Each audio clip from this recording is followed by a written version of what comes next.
What's up, YouTube? We got a controversial one for you today, so stick around.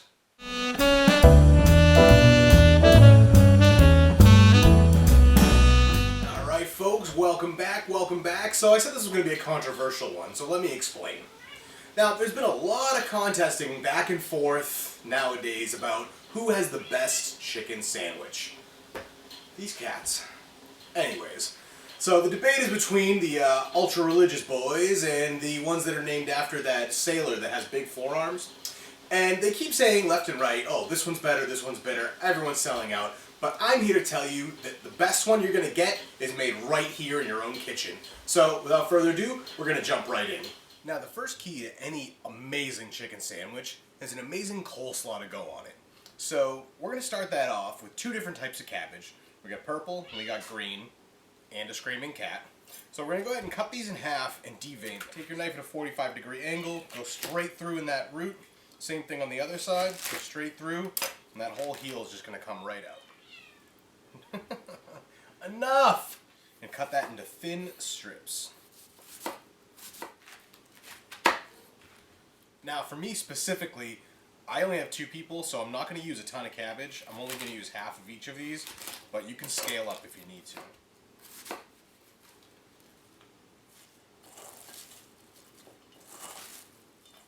Now, I'm not going to lie, this is an absolutely ludicrous amount off of just those two cabbages.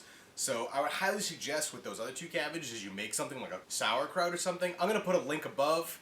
You can click that video. That's going to be my guide on how to make sauerkraut.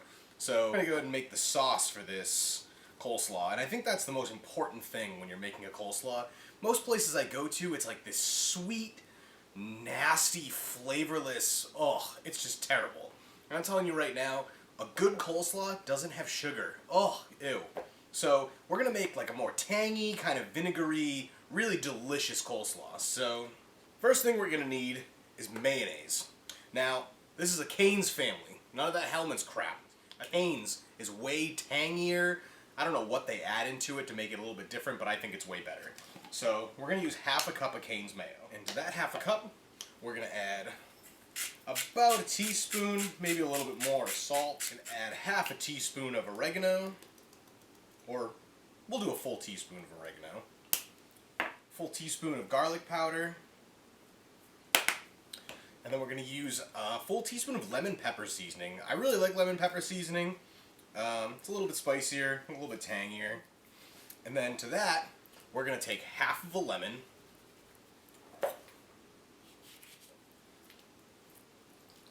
And then we're going to take apple cider vinegar. Now we're only going to use a little bit of this. Just, well, for me a lot of it. But for you, a little bit, because it's really bitter. A little taste for me. Ugh. Love that stuff. Okay, and then just whisk that all together. And then just go ahead and take that and pour that all over your cabbage. Go ahead and just give that a toss through. Just to make sure everything gets nice and evenly coated. Now, a lot of people will add carrots to their coleslaw. I'm dumb and I forgot to get carrots at the grocery store on my list, so I didn't add it. But you're more than welcome to if you'd like. Looks delicious. And we're just going to go ahead and take that and we're going to set it aside in the fridge. Okay, now that our coleslaw is done, we're going to prep our chicken. So the first thing that we're going to do here for this is we're just going to cut it in half, because my buns are only going to take about half of this. And I'm only making 2 sandwiches with this. If you're making more, use more chicken. So then, here, kind of an important step. This is baking powder. Now I'm going to coat the whole chicken piece with this. And what that's going to do is, it's going to dry it out and really bring that moisture inside of it. And when you cook it, it's going to keep all that moisture on the inside and keep it nice and, nice and delicious. So go ahead and just roll that. Same thing with the other one. Okay. Put that off to the side. Now we're going to make our egg dredge and our breadcrumbs. Right. For our egg dredge, we're going to take 4 eggs. And to those 4 eggs, we're going to add about a little bit less than a fourth of a cup of heavy cream. Never said it was going to be healthy, guys. It's going to be nice and fatty and delicious. And just whisk those up. Now for breadcrumbs, we've gone ahead and we've taken 1 cup of regular breadcrumbs and 1 cup of panko breadcrumbs. I think this adds another layer of crispiness and texture that you really don't get from just having either one of them. So I think that's a good mix. Then we're going to take our spice blend, which is paprika, tarragon, cayenne pepper, parsley, basil, garlic powder, and black pepper. And we're going to put that directly into our breadcrumbs. And now that we have our chicken done as well, we're going to bring it over to the stove where we have a pot of oil. Okay, so over here at the stove, we have a pot of vegetable oil that we've heated up over medium-high heat to about 350 degrees. So then what we're going to want to do is take your chicken, dredge it in your egg batter, and straight from your egg batter, go right into the breadcrumbs. And get that nice and coated. And then from there, take a fork or something and just lower that right into your oil.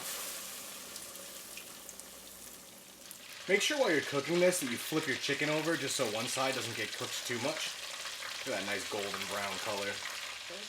Now that our chicken has been cooking for about 5 or 10 minutes and has reached this nice golden brown color, we're going to go ahead and take it out of the oil. Oh, look at that. And we're just going to set it off to the side while we assemble our sauce and our buns. Now, for our sauce, all we're going to do is add a few tablespoons of mayo, a little bit of salsa picante, just a little bit, don't want too much. Just enough to kind of color it and give it some flavor. And I'm going to add a few dashes of garlic powder and a few dashes of black pepper. Okay, go ahead and mix that up. Alright, now we're going to move over to our stove. Over here, I've taken a pan and put my favorite Kerrygold Irish butter, and I've cut my little twist roll in half. So I'm going to take both of those pieces, I'm just going to go ahead and lightly coat that one with butter. I'm going to do the same thing with this one. And we're just going to stick them in there, and we're just going to cook both sides of those until they're nice and brown and crispy. Alright, now that our bun is nice and toasty, it's time for the final assembly. So give it a nice layer of that coleslaw you made. Doesn't matter how pretty it looks, just get it on there. Your piece of chicken, put it on top. We're going to take the top bun, we're going to give it a nice layer of that mayonnaise. And then we're going to add a few of my homemade pickles. You can use regular pickles, but that's what I'm going to use.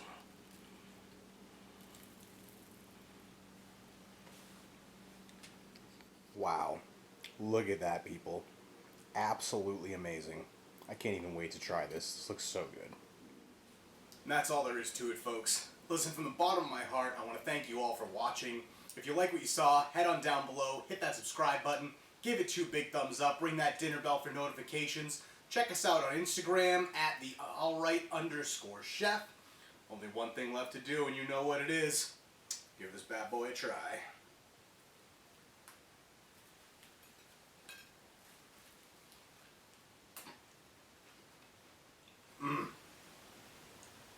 Tastes alright to me. What do you think, Aubrey? Say goodbye.